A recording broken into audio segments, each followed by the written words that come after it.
Okay, for those of you who've kind of followed my travels with different cars or even care, um, uh, less than a year ago I bought a brand new Challenger wide body Scat Pack.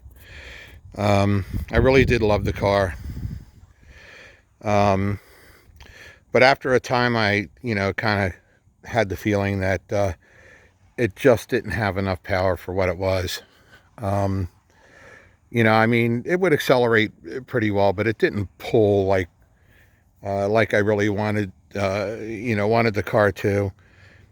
And even though when I made that video with that car, I think I was talking myself into the idea that I didn't really need a Hellcat. And the Hellcat was really the car that I should have bought in the first place. Um, so about a month and a half ago, I kind of went back to the drawing board, and I ended up in this sixth generation Corvette Z06.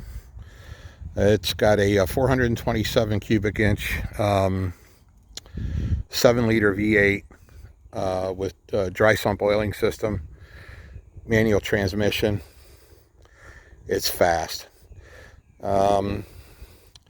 So the question that some of you might be asking is, why would I go from a brand new Dodge Challenger Scat Pack wide body to a 7-year-old Corvette Z06? That's a fair question. I actually didn't initially go looking to buy a Corvette.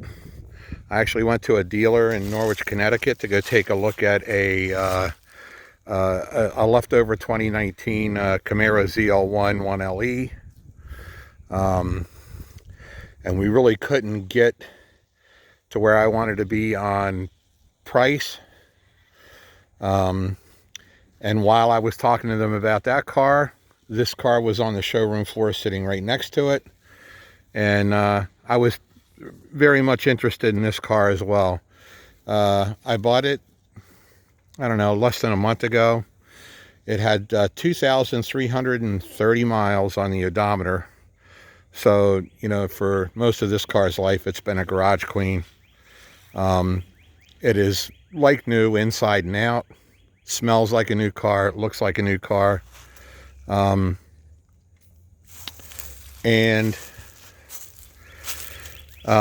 Since I didn't get the sense we were going to get to where I wanted to be on the Camaro, I started talking to him about this car. And I think they were a little bit more open to deal on this car. I don't know why they really wouldn't do a whole lot on the, on the Camaro. But they were pretty much, rigid on the asking price. They really wouldn't budge. And I thought they were asking too much money for basically a leftover 2019 ZL1 1LE. So it was a no-go. I mean, I wasn't really that disappointed. I would have liked to have had the car, but I think this was a much better choice.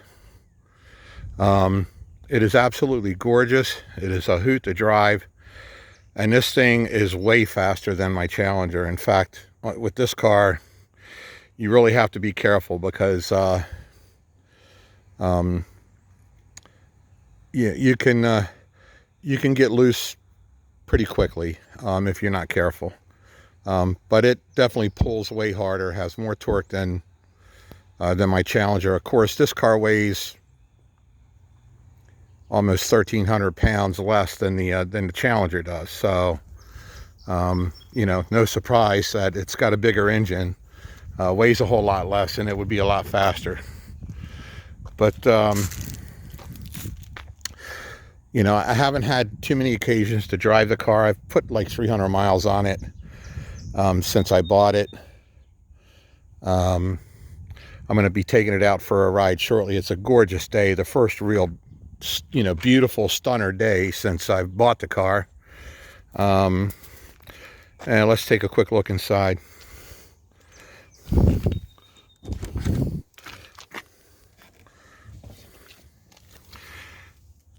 Now, you know, a lot of people poo-poo on the interiors of these Corvettes. And granted, I do think that the, you know, the C7s have a much nicer interior than these do. But, you know, the seating is fine. I really like the leather seats in this car. You know, the dash is probably not anything to write home about, but I think it looks good. The instrumentation is nice. Of course, it's not, you know, it's not like the new digital, you know, instruments like you have in the newer Corvettes. But I really do like the interior of the car quite a bit. I will just say it works for me.